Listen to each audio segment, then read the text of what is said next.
if I'm George Janko and I find that to be unmerciful, how is it fair, and how can I convince a man to follow God if this is the direction that the Bible is explaining it to me?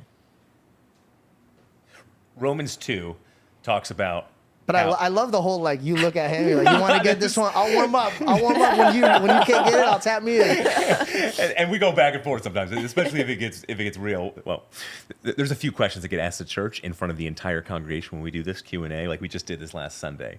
Some of the questions you would not believe. Like one woman just front row said, "What about masturbation?" Like front row. It was a packed Sunday. That's a great question, though. It's a great question. You can imagine the squirming and ping-ponging back and forth. It was unreal. And some people started coming to our church because we allowed that question to get asked. I think a couple people probably left, too.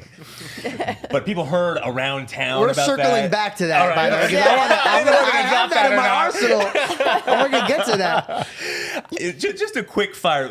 Something that really helps me with that good question, because that's one of my toughest. That's on like the top 3 for me for sure. But Romans 2 has helped when we get God talking about it's the knowledge that has been given to you. You'll be judged based off of that knowledge. So you talked about the starry skies at night, beauty of nature, as well as the inner conscience. So that's evidence right there for any and everybody. Hebrews 11 talks about how the patriarchs are going to be in heaven. So Abraham, Isaac, and others. And they didn't even know who Jesus was.